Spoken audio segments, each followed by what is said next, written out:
요즘 선부 예배가 신설돼서 이 오후 찬양 예배가 이제 4부 예배로 우리가 명칭하게 되었는데, 선부 예배에 대한 걱정이 사실 좀 있었어요. 그래서 어떻게 하면 선부 예배가 또 많은 회중들이 참여하고 우리 젊은 사람들 또 청년들에게 또 보편적이고 또 참여할 만한 예배가 될까, 이것을 늘 기도해 왔는데, 자리에 앉아서 찬양을 시작하고 그 들려지는 찬양 속에서 하나님께서 제게 들려주신 음성이 있었어요. 걱정하지 말라는 거였었어요. 그 찬양 가사에도 그런 표현들이 있었지만 걱정하지 말라는 거였었어요. 아마 여러분들 중에서는 산부 예배를 걱정하시는 분들도 더러 계실지 모르겠는데, 걱정하지 않으셔도 될 것 같습니다. 오늘 또 우리 김유미 집사님 찬양 인도하시느라 바쁘신데도 간식을 또 준비해 주셔서 또 참여한 사람들에게는 좋은 시간이 될 줄로 또한 믿습니다. 앞으로도 우리 선부 예배에 우리 장년들뿐만 아니라 여러분들의 젊은 자녀들 그렇게 보내어 주시고 함께 예배에 참여해 주시면 감사하겠다 하는 생각이 듭니다. 주중에 제가 잘 아는 말레이시아 선교사님을 배웠습니다. 뭐 두 분 다 제가 고향 교회 출신들이시고, 그 함께 신앙생활하면서 뭐 같이 뭐 공도 좀 차고, 또 그 아내 되시는 선교사님은 저희가 좋아하는 누나였었어요. 한 살 위 누나였는데, 그때는 교회 누나, 교회 오빠 항상 그런 용어들이 있었잖아요. 그래서 우리가 늘 좋아해서 따라다니던 그런 누님이셨는데, 두 분이 결혼을 해서 직장일로 말레이시아를 간 거예요. 근데 그곳에서 자기와 같은 처지에 우리 한국뿐만 아니라 또 여러 외국인 노동자들도 와서 일하는 모습을 보면서 그 일하는 분들을 좀 섬겨야 되겠다 하는 생각이 들었대요.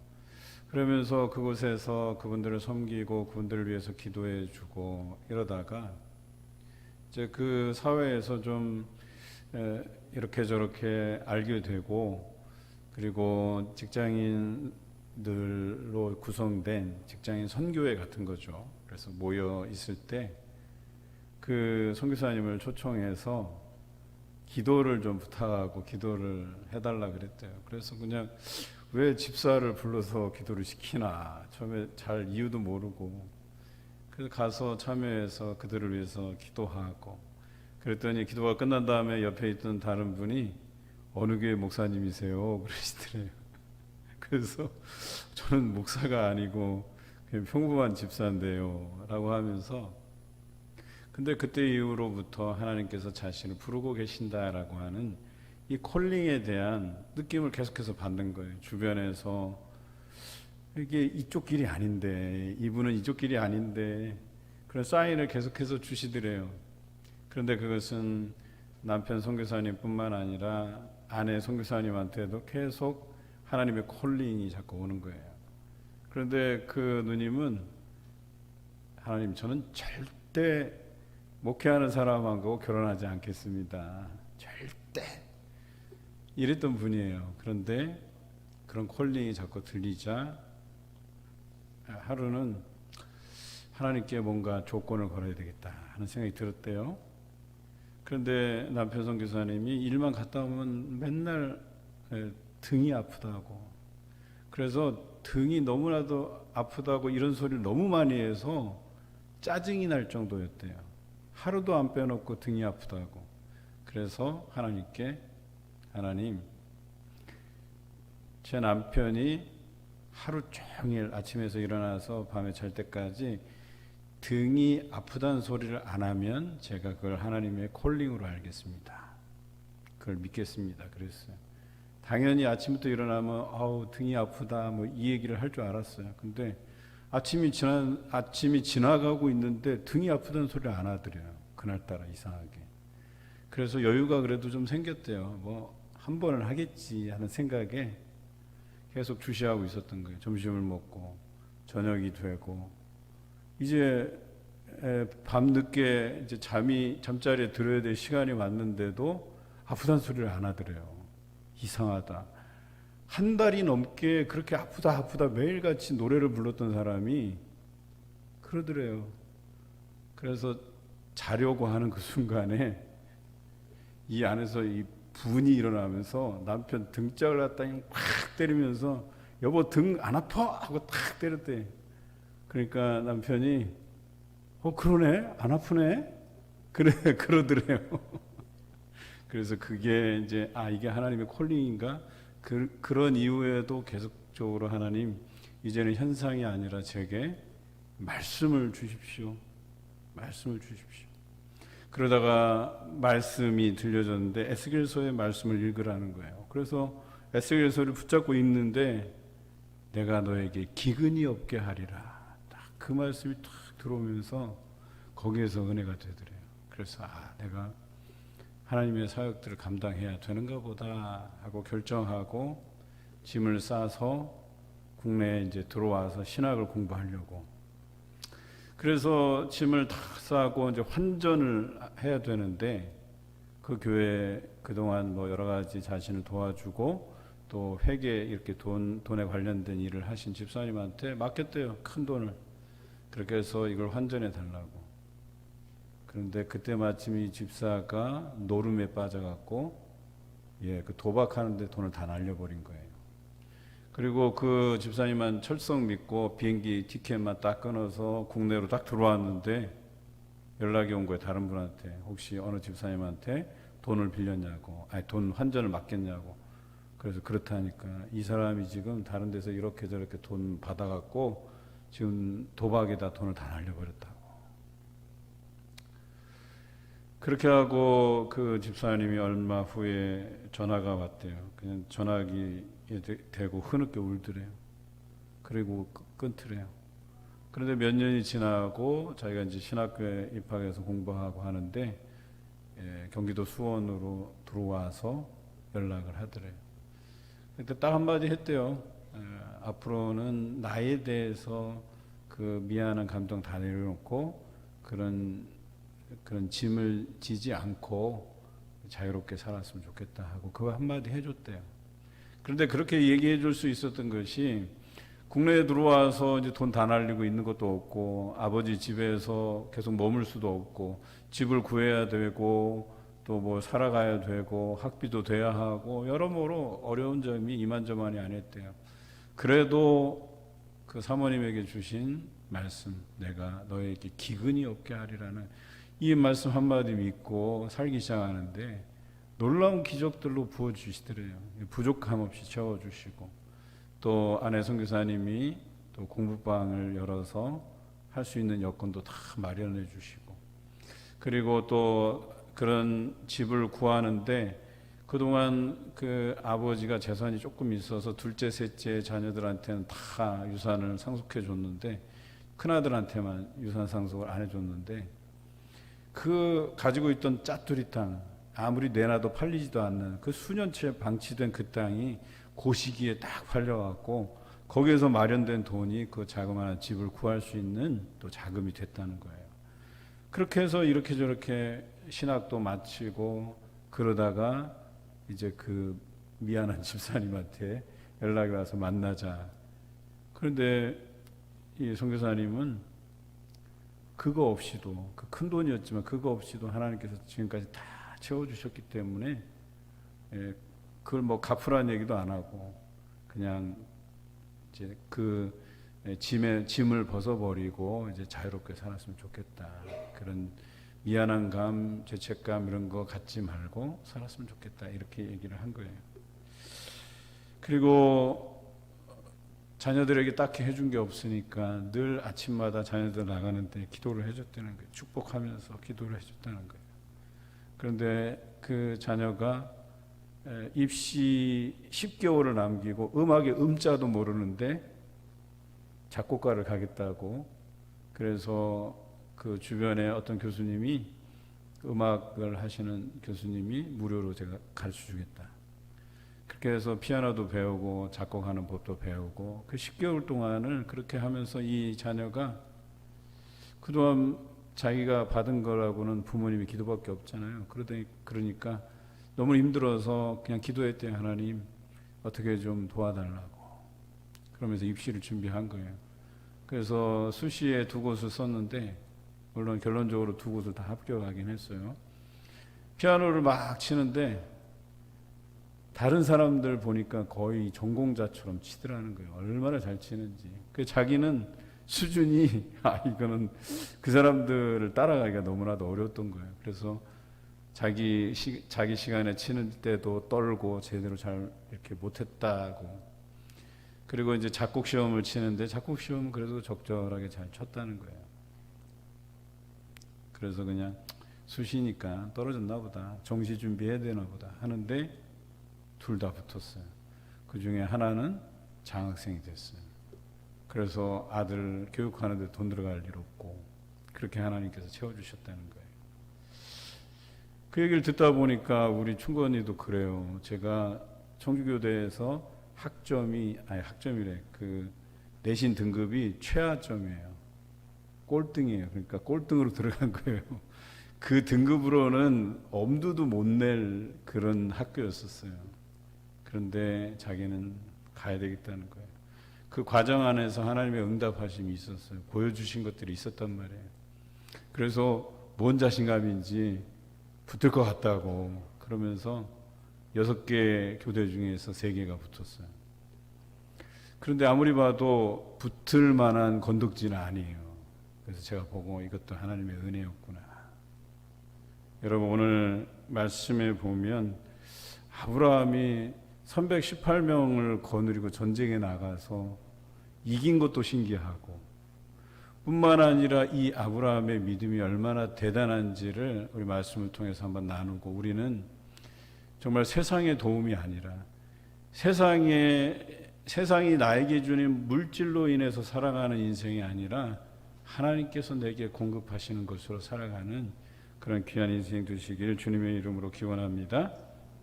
창세기 11장에 보면 바벨탑 사건이 나와요. 이 바벨탑 쌓은 이유가 자신들의 이름을 내고 싶어서 바벨탑을 쌓습니다. 그런데 하나님께서 그것을 달갑지 않게 여기시고 그들의 언어를 혼잡게 하셨어요. 같은 언어를 쓰는 사람들에게 이제 다른 언어를 쓰도록 만드셨다는 이야기죠. 그래서 그들이 다 흩어졌다고 성경은 기록하고 있습니다. 그러니까 각자의 언어를 가지고 끼리끼리 이제 모여 살게 되었다는 거죠. 그런데 그렇게 각자의 영역에서 각자의 삶을 살다가 이제 오늘 창세기 14장에 처음으로 전쟁하는 장면이 등장을 해요. 그러니까 끼리끼리 살다가 뭔가 필요에 의해서 전쟁하는 일이 발생했죠. 오늘 성경에 보니까 이렇게 등장합니다. 한쪽은 그돌라오멜을 중심으로 하는 4명의 왕이 한편이 되고 그리고 다른 한쪽은 그돌라오멜 왕을 섬기다가 배신하고 따로 나온 5명의 왕이 편을 먹고 전쟁을 벌였다고 기록되어 있어요. 그런데 이 배반한 이 5 왕들 중에 소돔과 고모라의 왕들도 있었습니다. 그런데 전쟁을 벌이고 이 5 왕이 지게 돼요. 그돌라오멜과 함께한 연합한 그 4 왕이 이 5 왕을 무찌르게 됩니다. 그리고 그돌라오멜이 그 소돔 지역을 찾아가서 거기에 있는 사람들의 물건들을 다 약탈을 해가요. 그런데 그 중에 누가 있었어요? 아브라함의 조카 롯이 있었다는 거죠. 그 롯이 그곳에 있다가 자신의 재물도 다 뺏기고 심지어는 사로잡혀서 가게 돼요. 그리고 그 소식을 아브라함이 듣게 되고 아브라함이 318명을 데리고 가서 그돌라오멜을 쳐서 무찌르게 됩니다. 그리고 조카 롯도 데려오고 거기에서 이겨서 그 전리품이죠. 전리품들을 다 가지고 돌아오게 되지요. 여러분 이 전쟁에서 아브라함이 보여준 게 뭐냐면 이 전쟁의 승패가 하나님께 달려 있음을 보여준 사건이죠. 사실 318명이면 가늠은 잘 못하겠는데 또 그렇게 많은 숫자도 아니고 또 그렇다고 해서 그렇게 적은 숫자도 또 아닌 것 같아요. 하여튼 318명을 데리고 가서 이 전쟁에서 승리를 이끌죠. 그런데 이기고 돌아올 때에 두 왕이 이 아브라함을 영접하게 돼요. 한 왕은 소돔 왕이고 한 왕은 살렘 왕 멜기세덱이라고 성경은 기록하고 있어요. 우선 멜기세덱에 대한 이야기를 좀 해보려고 합니다. 여러분, 멜기세덱의 이름의 뜻이 무엇인지 아십니까? 오늘 여기 보면 살렘 왕이라고 되어 있어요. 살렘, 어디서 많이 듣던 얘기죠? 살렘. 여러분, 살렘하고 비슷한 단어 뭐가 있을까요? 샬롬. 그렇죠. 잘하시네. 야, 히브리어도 너무, 헬라어도 너무 잘하시네. 히브리어 죄송합니다. 히브리어를 이렇게들 잘하실 줄이야. 샬롬하고 살렘이 어근이 같은 거예요. 같은 뜻이란 말이에요. 그러니까 평화. 그러니까 살렘 왕 멜기세덱, 그럼 무슨 뜻이에요? 평화의 왕 멜기세덱. 근데 멜기세덱이라는 이름의 뜻은 공의로운 왕, 이런 뜻이에요. 그러면 합치면 평화의 왕이고 공의의 왕, 이런 뜻이란 말이에요. 여러분, 성경의 평화의 왕, 공의의 왕, 누구를 뜻해요? 예수님을 뜻하죠. 그래서 이 멜기세덱이 예수님을 예표하는 사람이라고 이야기하는 거예요. 그런데 이 사람의 기록이 별로 없어요, 성경에. 히브리서하고 이 창세기하고 그 한 두세 군데밖에 없는데 거기에 이렇게 돼 있어요. 오늘은 그는 지극히 높으신 하나님의 제사장, 이렇게 돼 있어요, 그냥. 그런데 이 사람이 히브리서에 대해서는 어떻게 히브리서에는 어떻게 기록되어 있냐면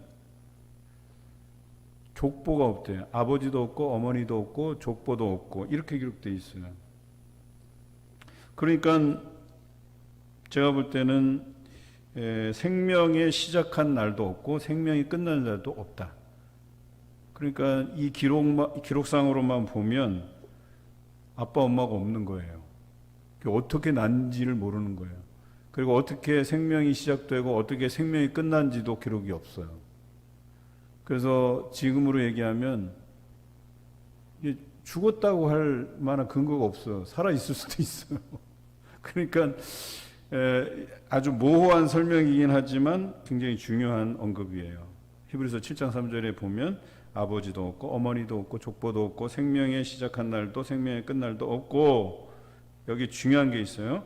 하나님의 아들과 닮아서 항상 제사장으로 있다, 이렇게 기록되어 있어요. 하나님의 아들과 닮아서 항상 제사장으로 있다.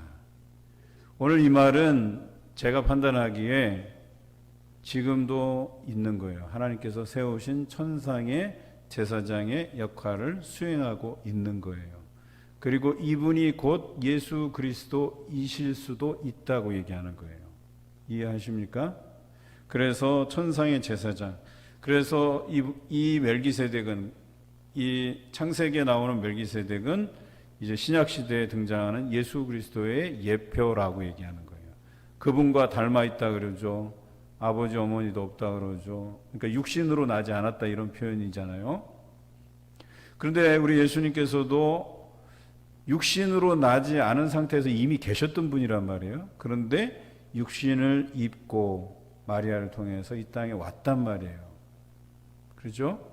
그렇다고 해서 이 요셉과 마리아가 동침하지 않은 가운데 이 아이를 베고 이 아이를 낳았으니까 정식으로 따지면 이 둘의 자녀라고 보기는 어려운 거예요, 사실. 이해하십니까? 그래서 여러모로 예수님을 예표한다고 할 수 있어요. 이러한 멜기세덱이 아브라함에게 축복을 하게 됩니다. 어떤 축복이냐면 지극히 높으신 하나님께서 아브라함에게 복 주시기를 원합니다. 그리고 그 대적을 아브라함 손에 붙이신 하나님을 찬송합니다. 이렇게 노래했어요. 그랬더니 아브라함이 전쟁에서 얻은 것들의 10분의 1을 멜기세덱에게 주었다, 이렇게 기록하고 있어요. 오늘 이것이 11조의 기원이라고 우리는 알고 있습니다. 그런데 우리가 한 가지 오해하는 부분이 있어요.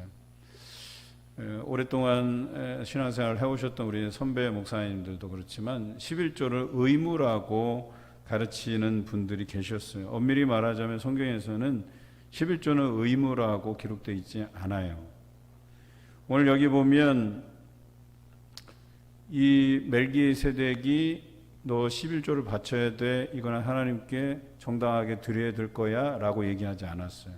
그럼에도 불구하고 자신을 축복하는 그 멜기세덱에게 아브라함이 10분의 1을 드렸단 말이에요. 자원해서 드린 것이고 감사해서 드린 것이에요. 그런데요, 이것이 의무라는 조항은 없는데 그렇다고 해서 드리지 않아도 되는 것으로 말하기도 어려워요. 왜냐하면 하나님의 사람으로 살아가는 사람이라면 그 은혜를 기억하여서 감사하는 마음으로 자원해서 드릴 수밖에 없다는 결론에 이르게 돼요. 여러분 살아가면서 하나님 은혜 없이 살아가십니까? 여러분 하나님께서 주시는 그 섭리 가운데 살아가지 않으십니까? 여러분 살면서 하나님께 감사할 것이 없다고 생각하십니까? 아니잖아요.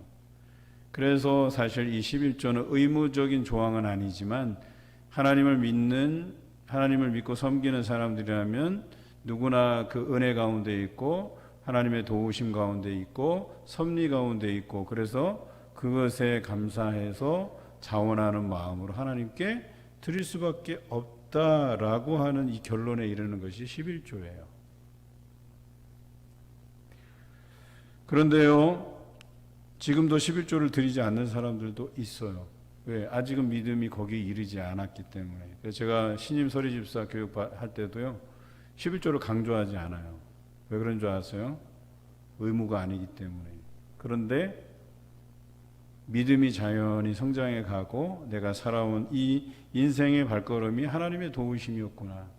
감사의 조건들이 다 하나님께로부터 만들어졌구나라고 하는 것을 알게 되면 거기에 대해서 자연스럽게 자원하는 마음으로 드리게 돼 있는 것이 11조라고 하는 거예요. 아직은 믿음이 하나님께서 동행해 주시고 인도해 주시는 그 결론에 이르지 못한 거예요. 그 결론에 이르는 순간 믿어질 때 그가 하나님 앞에 온전히 드려질 수 있다라고 얘기하는 거죠. 억지로가 아니라 자원하는 마음으로 드리는 것이라는 거죠. 이 드림의 의미가 오늘 21절 이하에 잘 나타나 있어요. 여러분 소돔왕 이야기를 하면서 거기에서 좀 이야기를 해보고자 해요. 소돔왕도 아브라함을 영접하러 나왔어요. 그런데 자기가 그돌라오멜에게 뺏겼던 사람들이 있고 뺏겼던 재물들이 있잖아요. 그죠? 그것을 아브라함이 그돌라오멜을 쳐서 다 빼앗아 왔어요. 가지고 왔어요. 그런데 소돔왕이 그를 영접하면서 그에게 요구한 게 뭐냐면 빼앗은 것 중에 사람들은 우리에게 좀 돌려주고 그 다음에 빼앗은 전리품들은 당신이 다 가지십시오. 이렇게 요구한 거예요. 뭐 괜찮은 제안 아니겠어요?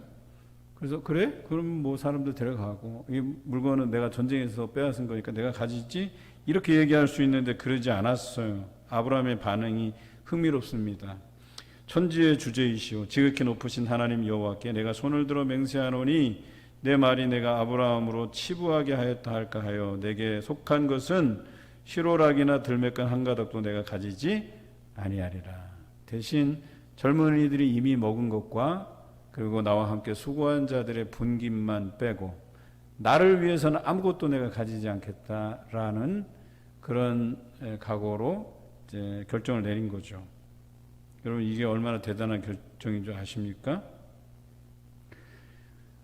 어쩌면 이 사람이 내가 그 분깃을 내가 가진다고 한다면 그래서 이 일이 아브라함이 당연히 내가 이만큼 수고했으니까 그만한 수고를 내가 가지겠다 하는 것으로 치부할까 봐 자기가 아무것도 가지지 않겠다고 선언한 거예요. 왜냐하면 이 전투는 애초부터 나의 공이 아니라는 거예요. 이것은 하나님께서 주관하신 전쟁이었고 내가 공을 세운 게 아니라고 얘기하는 거예요. 내가 가질 이유가 하나도 없다고 얘기하는 거예요. 여러분 이 고백은 또 뭐 어떤 고백이냐면 내가 세상의 물질로 살아갈 필요가 없다는 것을 선언하는 거예요. 여러분 살아가면서 세상에 물질이 필요하지 않은 사람이 있어요? 없지요. 다 필요하죠. 그렇게 생각하잖아요. 보편적으로. 저도 그렇게 생각하는데. 그런데 아브라함은 이거 다 필요 없다고 얘기한 거예요. 그리고 뭘 드렸어요? 10의 1조를 멜기세덱에게 주었어요. 멜기세덱은 천상의 제사장, 하늘의 제사장, 하나님이 세운 제사장. 그러니까 결과적으로 하나님 앞에 드린 거죠. 11조라고 하는 이 드림은 하나님, 내가 세상에 의지하지 않고 살아갈 수 있는 그런 믿음이 있음을 하나님 앞에 고백드리는 행위예요. 이 드림은요. 여러분 11조는 그냥 여러분이 번 것 중에서 10분의 1을 하나님께 의무적으로 드립니다. 이게 아니에요. 11조라는 것은 내가 세상을 살아가면서 세상에 의존하지 않고 오직 하나님만 의지하면서 살아간 것에 대해서 내가 하나님께서 그럼에도 불구하고 나를 버려두시지 아니하고 나를 채워주시고 나를 보호해 주시고 나와 동행해 주신 그것에 대해서 전적으로 믿고 감사하는 마음으로 드리는 거예요. 그리고 이 11조에 대한 드림은 앞으로도 내가 살아가는데 세상 것 의지하지 않고 살아갈 자신이 있습니다라고 하는 그 믿음 가운데 드려지는 것이 11조라고 얘기하는 거예요. 여러분 이해하십니까? 여러분 살아가시면서 정말 하나님 의지하고 살아가십니까? 제가 서두에 우리 말레이시아 선교사님 이야기를 해드렸잖아요. 돈 다 잃었어요. 그런데 하나님의 말씀만 믿고 살아간 거예요. 내가 너에게 기근이 없게 하리라. 근데 아무것도 필요 없었어요. 하나님께서 다 채워주시고 다 인도하시고 그 어려운 시간들을 참 어떻게 보냈을까 하는 생각을 해보는데 저도 마찬가지예요. 집 사기당하고 나서 저희가 손해본 금액이 한 몇 천만 원 돼요. 그런데 사실 그렇다고 우리가 뭐 부자도 아니었고 그런데도 불구하고 지금 생각해 보니까 제가 그랬잖아요. 한 번도 빚을 내본 적이 없다고, 빚진 적이 없다고. 그런 거거든요. 하나님께서 채워주시고 하나님께서 살아가게 하시는 거거든요. 이 원리를 이해하시면 11조가 하나님 앞에 드려지게 돼 있다니까요. 그 믿음의 고백으로 드릴 수 있다니까요. 하나님께서 나를 돌봐주시기 때문에, 나와 함께 해주시기 때문에 내가 그 믿음 가운데 이 11조를 하나님께 향기롭게 드립니다 라고 하는 거예요.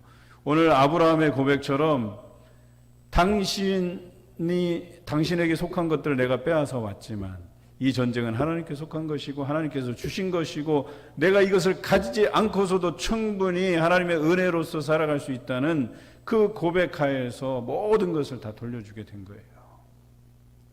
대단한 믿음 아닙니까? 11조의 온전한 의미가 바로 이것이죠. 내가 세상에 의지하지 않고 온전히 하나님만 의지한다는 그 의미에서 드려지는 거예요. 내 형편이 어떠해서 드리는 것이 아닙니다. 어떤 사람은 그래요. 내가 11조 드릴 형편이 안 돼서. 여러분 이게 아니라니까요. 11조는 내 형편이 어떠해서 드리는 게 아니에요. 자원해서 드리되 감사하면서 드리되 세상 형편에 의지 않고 내가 살아갈 용기가 있습니다. 살아갈 믿음이 있습니다. 이 고백 위에 드리는 것이 11조라고 얘기하는 거예요. 그러니까 뭐 어떤 남는 것에서 드린다 이런 생각 하지 마세요. 내가 번 것이 이만큼인데 거기에 11조를 드린다 이렇게 생각하지 마세요. 11조라고 하는 것은 하나님의 도우심 가운데 내가 온전히 살아갈 수 있다는 그 믿음 안에서 드리는 거예요. 그래서 어떤 사람은 10의 2조도 드리고 10의 3조도 드려요. 그렇게 하고도 자기는 살아갈 수 있다는 거예요. 이해하십니까? 그래서 어떤 사람이 믿음이 좋다 그런 이유가 거기서 나타나는 거예요. 왜? 많이 드린다는 데에서 나타나는 게 아니에요. 내가 이러고도 내가 살 수 있다고 하는 그 믿음, 그 자신감, 하나님이 나를 도와주시고 채워주시기 때문에 나 그렇게 살 수 있다고 하는 그것에서 드리는 것이 바로 11조라고 얘기하는 거예요. 여러분, 내가 세상 형편에 의지하지 않고 살아갈 수 있다는 그 믿음, 여러분 이 믿음만 가진다면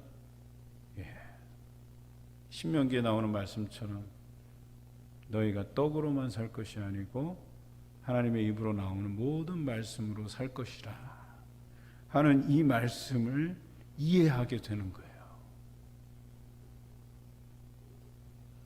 그런데요, 제 주변에 그런 삶을 살고 있는 분들이 꽤 되세요. 꽤 많으세요. 제가 지도한 청년 하나는 굉장히 컴퓨터 업계에서 그래도 내노라 하는 사람이에요. 그래서 그 무슨 경연대회 나가서 컴퓨터 관련 경연대회 나가서 전국적인 대회에서 입상하고 마이크로소프트사에 가서 이제 연수할 기회도 얻고 국내의 굵직한 은행에서 이제 IT 전문가로 일하고 있어요. 뭐 승승장구하는 거죠. 근데 이 친구가 참 믿음이 좋아요. 그러니까 예를 들어서 11조 계산을 어떻게 하냐면 내 연봉이 예를 들어서 3천만 원이다. 그러면 300만 원 11조잖아요. 이렇게 안 드려. 이 친구는 항상 상향을 해. 그래서 하나님 5천만 원 될 줄로 믿습니다 하고 11조로 500만 원을 드려버려요. 그러면 하나님께서 받으시고 야, 너 믿음이 좋으네? 그래서 자꾸 연봉을 올려. 자꾸 올려주셔요. 자기의 믿음의 고백이에요. 참 우리가 어떻게 믿음 가운데 살아가는가, 이게 굉장히 중요하거든요. 여러분, 그러한 용기, 그러한 믿음 가지고 살아가시길 부탁을 드립니다. 그래서 오늘 성경에 나와 있는 것처럼 자원함으로 하나님을 섬기시길 바라요. 그러면요, 자연스럽게 11조도 드려지게 돼요. 내 형편을 돌아보지 않게 돼요. 여러분, 과부는 11조가 아니라 다 드렸어요. 여러분, 과부의 믿음이 얼마나 대단한 믿음인 줄 아세요? 자기가 가진 돈 전부를 드렸다니까요. 두렙돈. 그거 아쉬운 거예요. 자기가 하루 먹을 거리를 그거를 마련해야 되는데 다 드렸어요. 그냥 다 몽땅 다 드렸어요. 어디서 이런 믿음이 나왔을까요? 하나님께서 자신을 돌보신다는, 하나님께서 나를 책임져 주신다는 그 믿음 안에서 나온 거예요. 두렙돈이라는 게. 내가 뭐 1억을 번다 해서 1,000만 원 드린다는 걸 자랑스러워할 필요가 없다니까요. 그 사람은 그냥 11조에 대한 믿음이에요. 그건 그냥 우리가 생각하는 그냥 기본이에요. 100만 원 벌어서 10만 원 11조 내나, 1억 벌어서 1,000만 원 11조 내나, 다 거기서 거기에요. 그런데 우리가 정말 이것 물질 의지 않고 살아갈 수 있다는 그 믿음 안에서 있다면 여러분 다 드릴 수도 있는 거예요. 전에 있던 교회 어느 권사님이 이제 연세가 참 많이 드셨는데 곰곰이 생각해 보니까 내가 하나님께 드릴 게 뭐가 있을까. 그래서 집을 다 드려버렸어요. 교회 이름으로 집을 이렇게 내놓으셨어요. 그냥.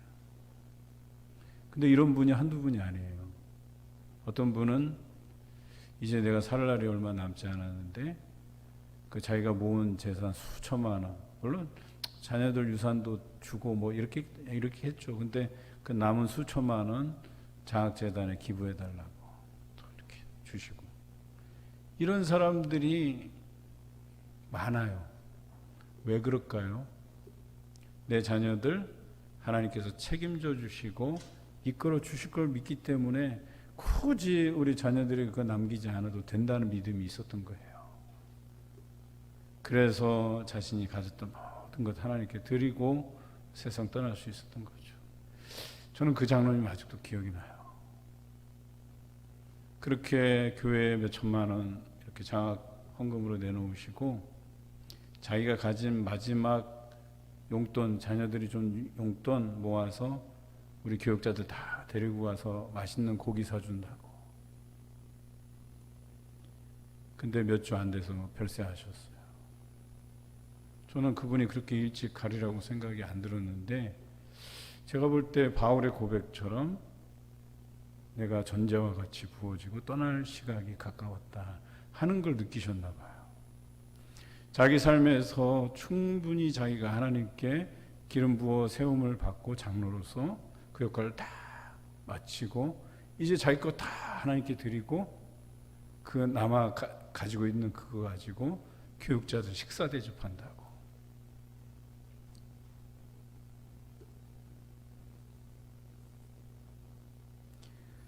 저는 그 장로님이 평생에 살아오시면서 그런 믿음으로 살아왔다는 거죠. 자원함으로 하나님을 섬겼다는 거예요. 그동안 하나님께서 다 채워주셨고 지금까지 이끌어 주셨기 때문에 나에게 남은 것이 있을 수가 없다고 생각하신 거예요. 그리고 남은 그것이 내 것이 아니라고 생각한 거예요. 그냥 이 모든 것 다 하나님께서 주신 것이기 때문에 나에게 그 공로를, 내 자녀에게 그 공로를, 그 가치를 부여하기보다는 그냥 하나님께 다 그냥 드린 거예요. 오늘 우리에게도 날마다 살아가는 삶이 세상을 의지하지 않고 오직 하나님만 의지하며 살아가시는 여러분 되시길 주님의 이름으로 기원합니다.